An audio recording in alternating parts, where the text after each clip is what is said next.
You're too uptight to understand adult relationships."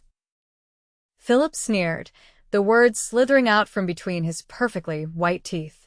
His voice, usually a smooth, persuasive baritone that could charm clients into signing multi-million-dollar contracts, was now dripping with a condescension so thick it felt like oil slicking the air between us.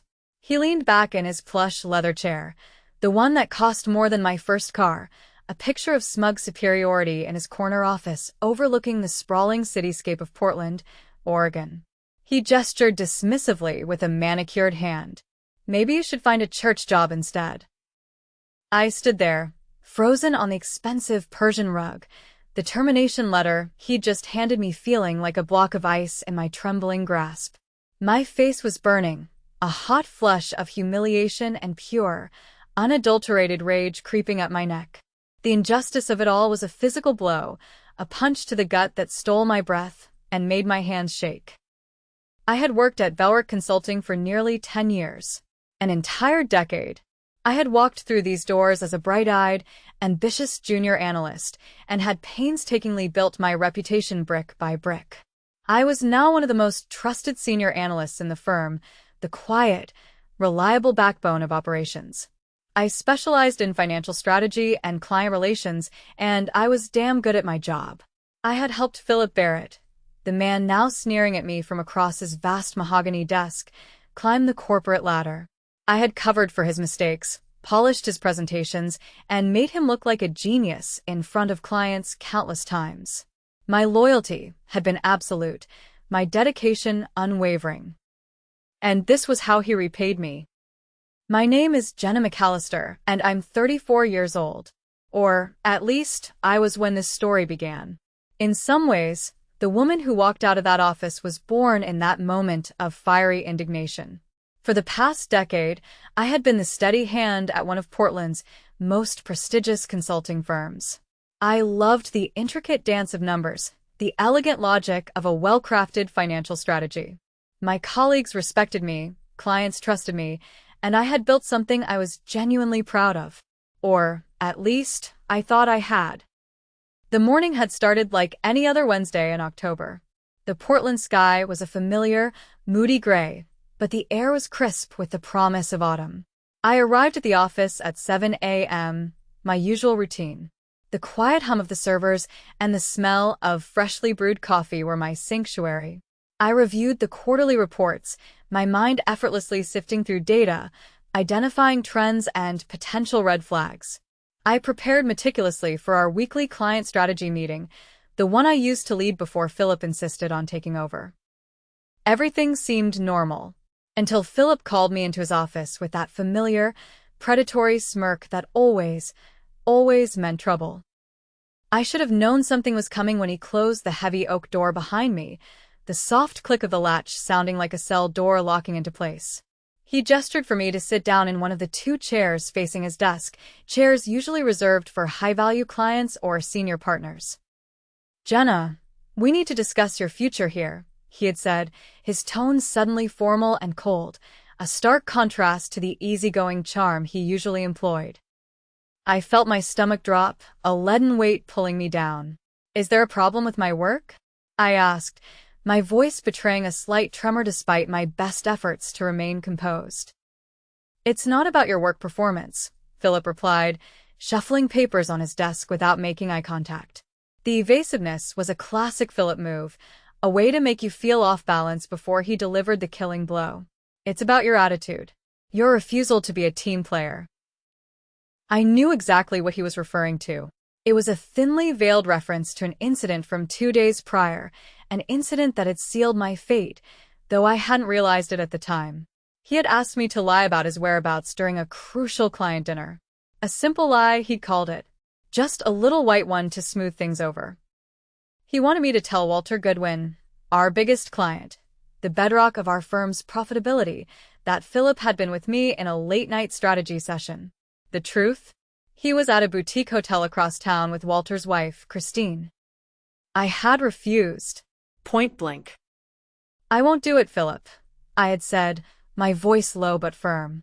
I stood in this very office, feeling the weight of my own integrity. I will not compromise my professional ethics, nor will I risk the firm's relationship with our most important client for this. Whatever this is. Philip's jaw had tightened then, a flicker of something cold and hard in his eyes. For a split second, the charming mask slipped, and I saw the ruthless ambition beneath.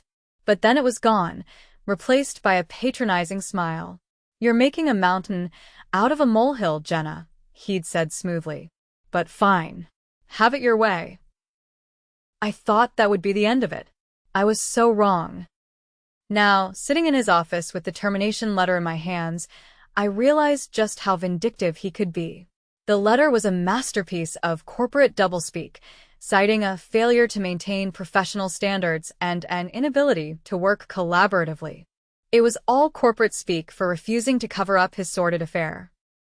As I stared at Philip's smug expression, something cold and calculating settled in my chest, extinguishing the hot fire of my rage.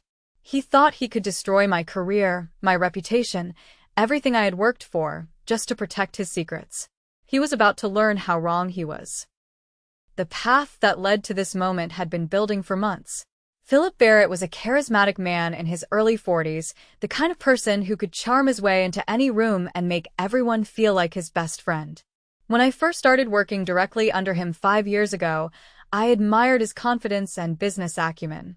He seemed like a born leader, someone who could teach me the finer points of client management and strategic consulting. What I didn't realize then was that Philip's charm was a carefully constructed mask that hid his true nature.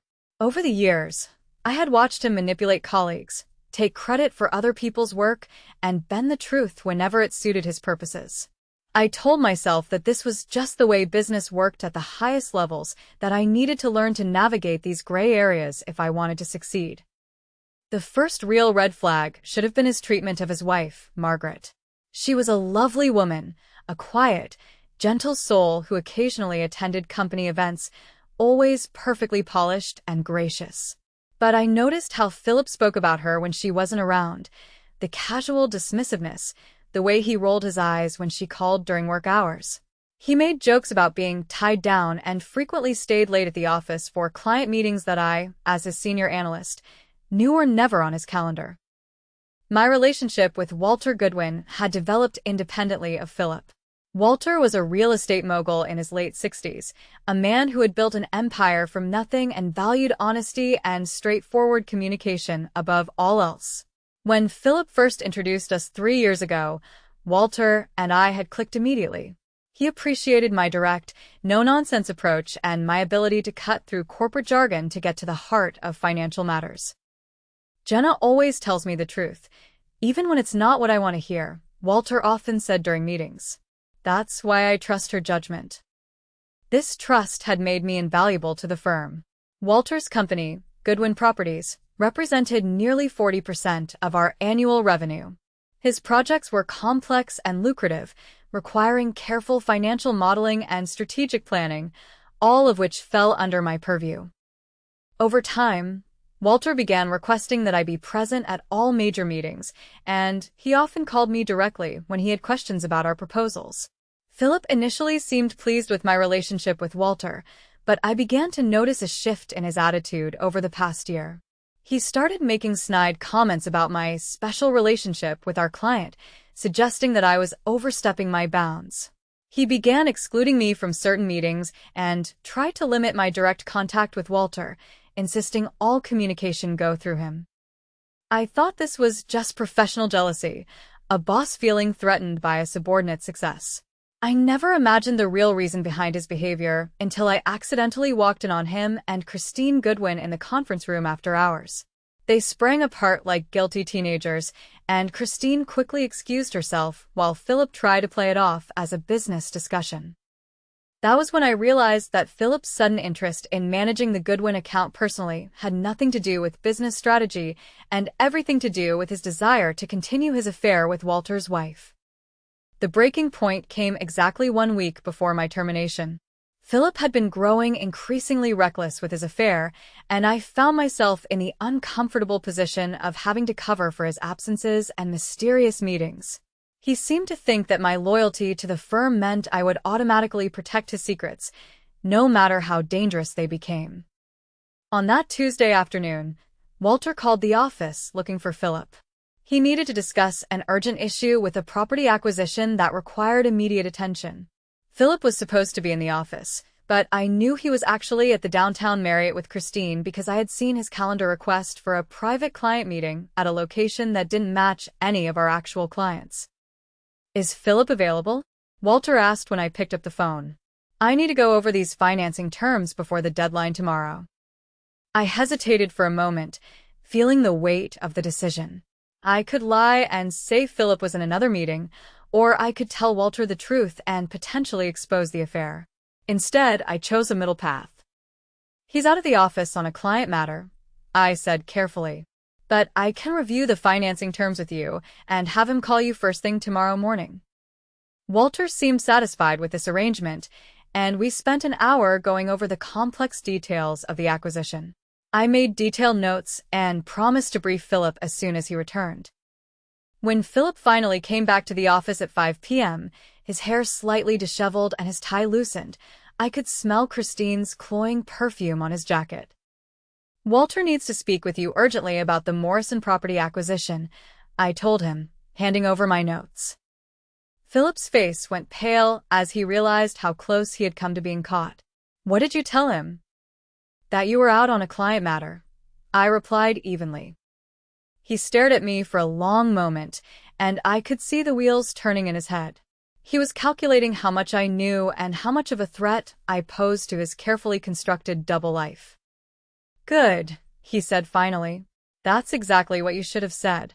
But I could see the suspicion in his eyes, the growing realization that I was no longer the naive analyst who would blindly follow his lead. 2 days later, he called me into his office and made his request explicit. "If Walter asks where I was during the Henderson dinner tomorrow night, tell him I was with you, working on the quarterly projections." The Henderson dinner was a major networking event that Philip was supposed to attend. Instead, I knew he planned to meet Christine at her friend's cabin outside the city while Walter was out of town on business. "I won't lie for you, Philip," I said quietly. "Especially not to Walter." His expression hardened. "I'm not asking you to lie. I'm telling you what's best for the firm." What's best for the firm is maintaining our integrity with our biggest client. That was the moment I sealed my fate, though I didn't realize it at the time. Philip's mask slipped completely, and I saw the cold calculation beneath his charming exterior. He had already decided that I was too dangerous to keep around, and my refusal to participate in his deception only confirmed his decision. Looking back, I should have seen the termination coming.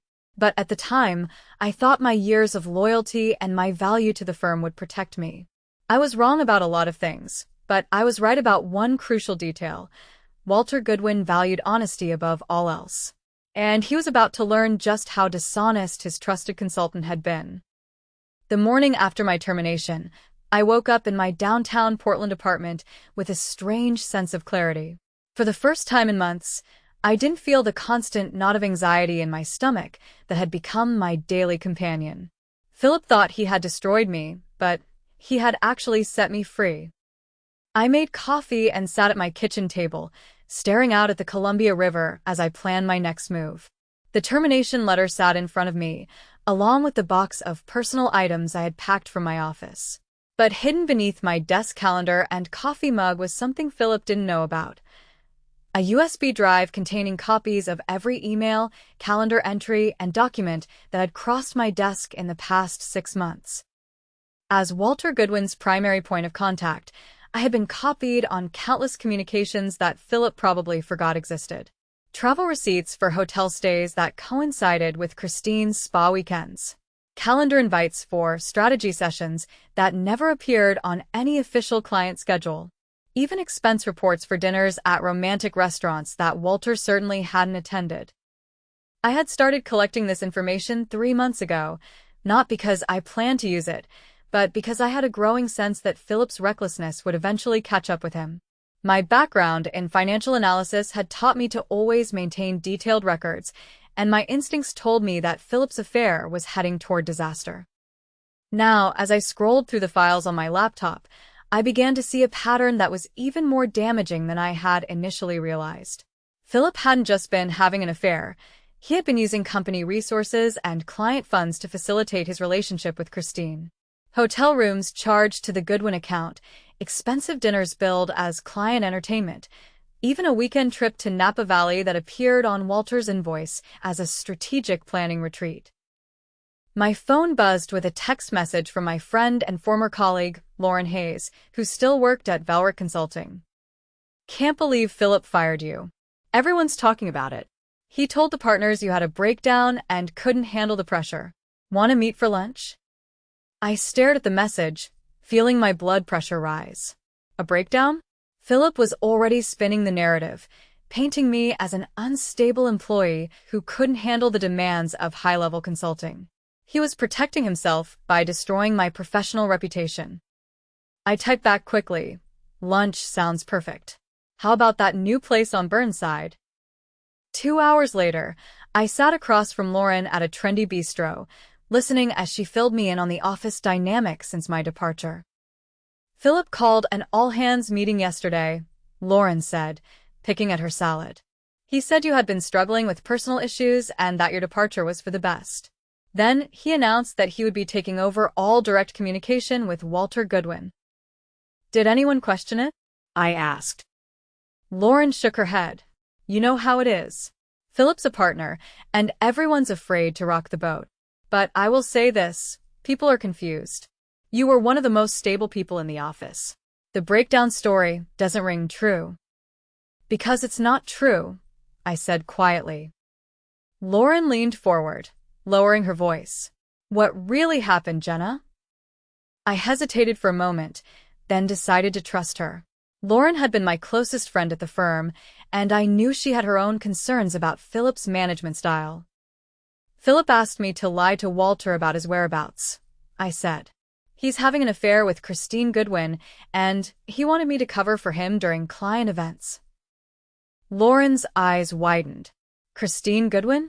Walter's wife?" "The same. And it gets worse.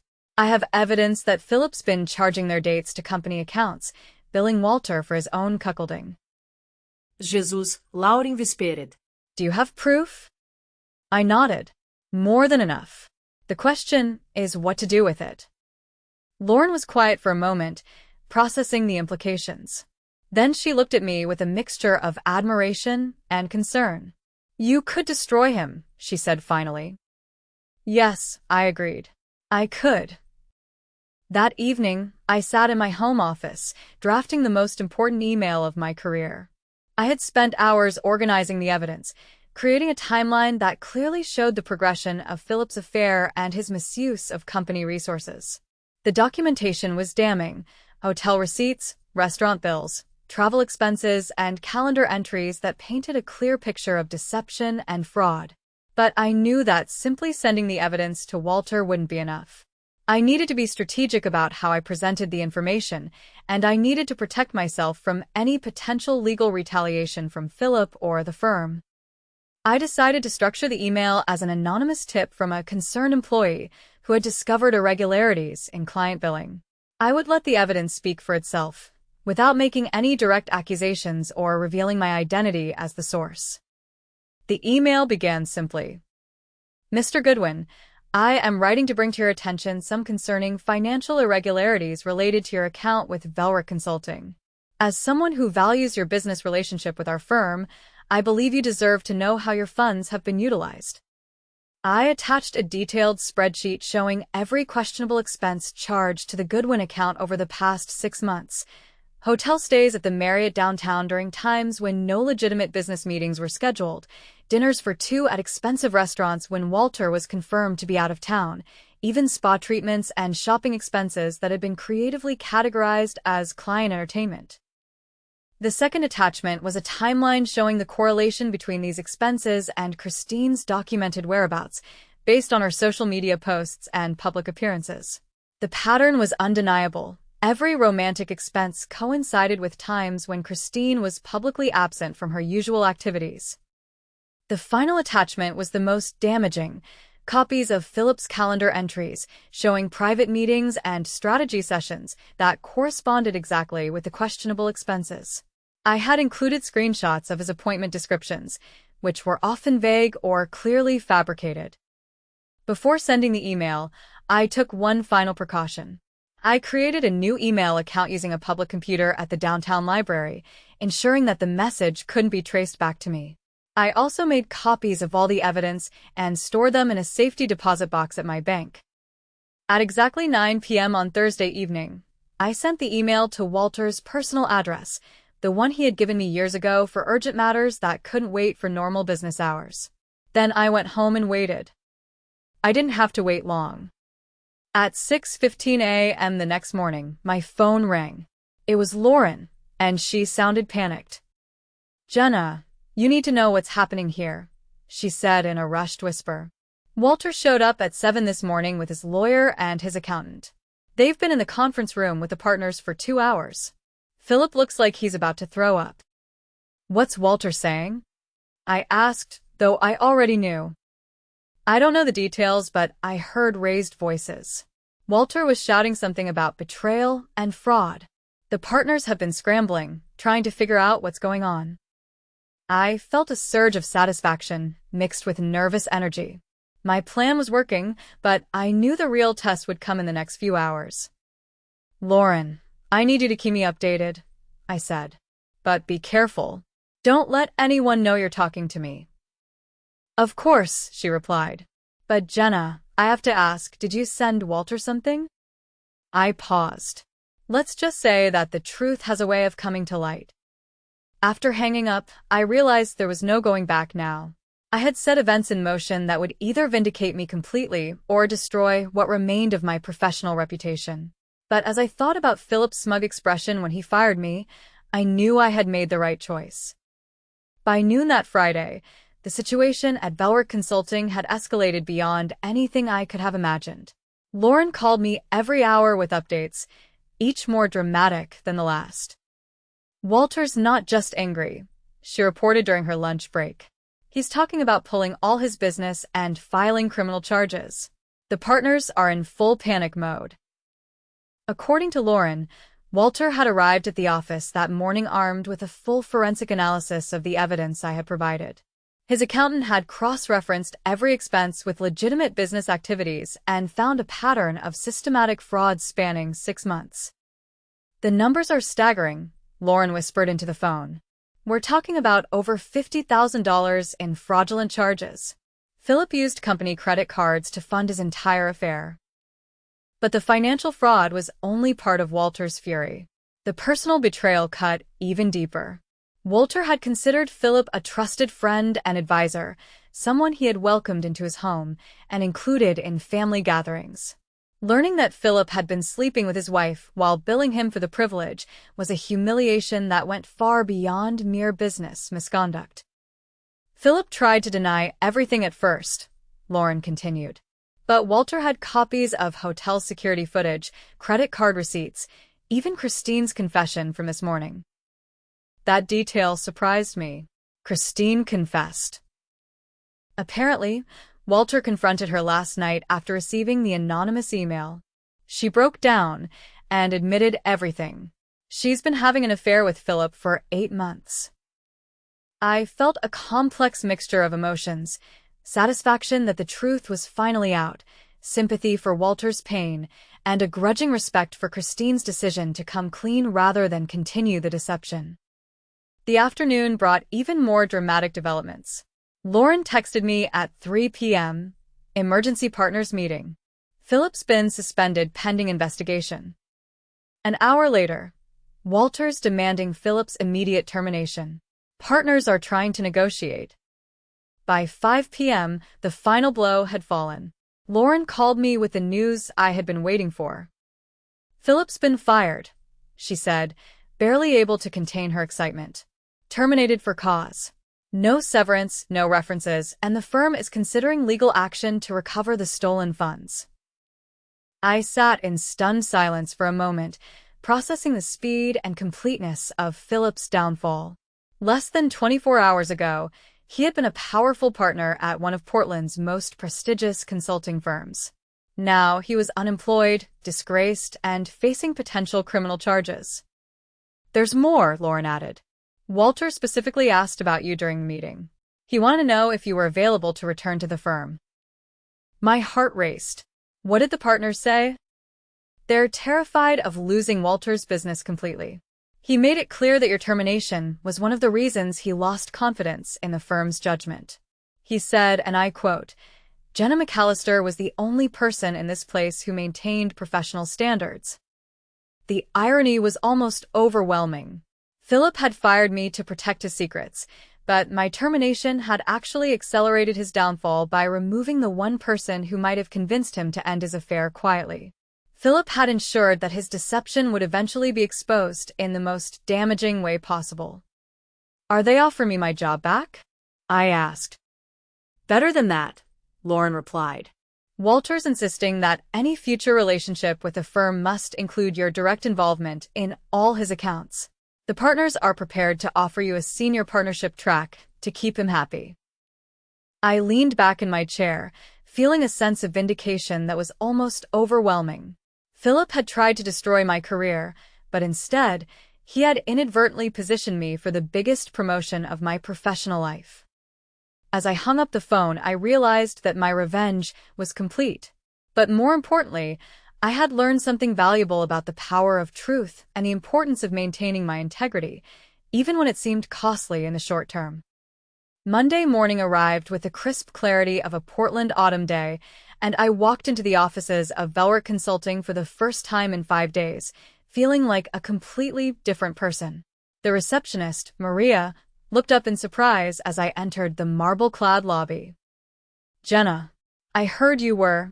we didn't expect to see you back so soon," she stammered. "Change of plans," I replied, with a smile that felt genuine for the first time in weeks. The elevator ride to the 15th floor gave me a moment to center myself. When the doors opened, I could see the entire office buzzing with nervous energy. Conversations stopped mid-sentence as I walked past, and I caught glimpses of hurried whispers and meaningful glances between colleagues. Lauren appeared at my elbow almost immediately. "The partners are waiting for you in the main conference room," she said, grinning broadly.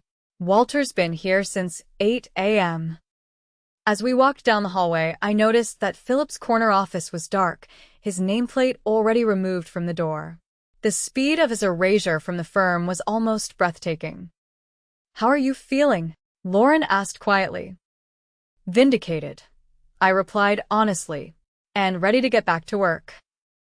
The conference room was packed with the firm's senior partners, their faces a mixture of embarrassment and desperate hope. Walter sat at the head of the table, looking older than I remembered, but with a determined set to his jaw that I recognized from our most challenging negotiations.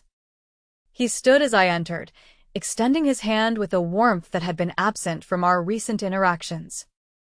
"Jenna," he said simply, "I owe you an apology and an explanation." "Neither is necessary, Mr. Goodwin," I replied. "I'm just glad the truth came out." "The truth," he repeated, shaking his head. "I trusted the wrong person and doubted the right one.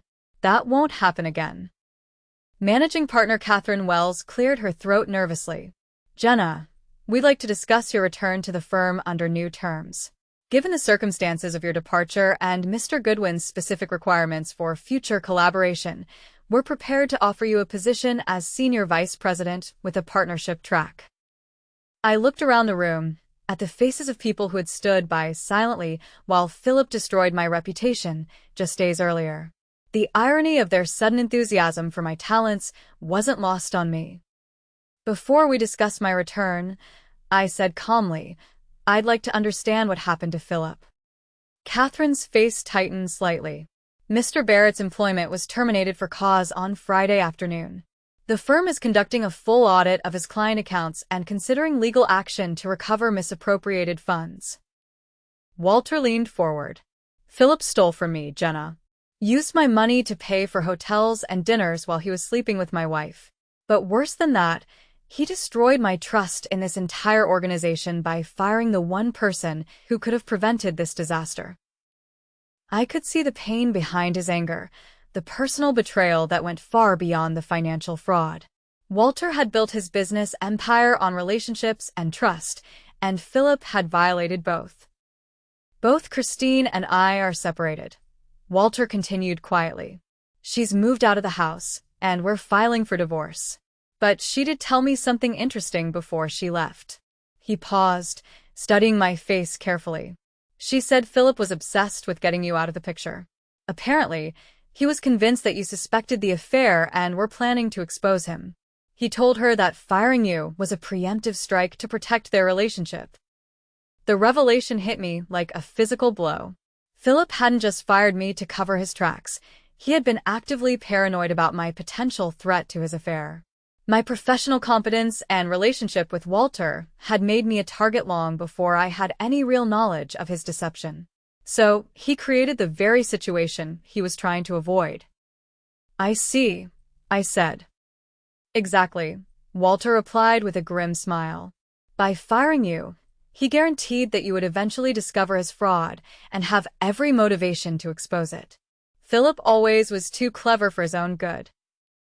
Catherine jumped back into the conversation. Which brings us to your future with the firm. Walter has made it clear that any continued relationship between Goodwin Properties and Velric Consulting must include your direct oversight of all accounts. I looked directly at Walter. And what, exactly, are you proposing? That you become my primary point of contact for all consulting services, he replied, with the authority to approve or reject any recommendations from other firm members. Essentially, you would be running a division focused entirely on my company's needs. The offer was more than generous. It was transformative. Philip had intended to destroy my career, but instead, he had positioned me for the kind of advancement that normally took decades to achieve. As I looked around the conference room at the expectant faces of Portland's most powerful consultants, all waiting for my decision, I realized that my revenge was complete. Philip was disgraced and unemployed, while I was being offered his position and more. But the sweetest part of my victory wasn't the professional advancement. It was the knowledge that integrity and truth had ultimately prevailed over manipulation and deceit. I accept, I said simply, and watched as relief flooded through the room like a wave. The path forward stretched ahead of me, bright with possibility, and built on the solid foundation of trust one had spent years establishing with Walter and other clients. Philip had tried to destroy me, but instead, he had inadvertently set me free to reach heights I never could have imagined while working under his shadow. Sometimes, the best revenge is simply living well. But in this case, living well meant stepping into the position that my tormentor had vacated in disgrace. As I shook hands with each partner and began planning my new role, I couldn't help but smile at the beautiful irony of it all. Looking back on this whole experience, I realized that standing up for my principles wasn't just about refusing to lie for Philip. It was about defining who I wanted to be in the world, and that choice ultimately shaped everything that followed.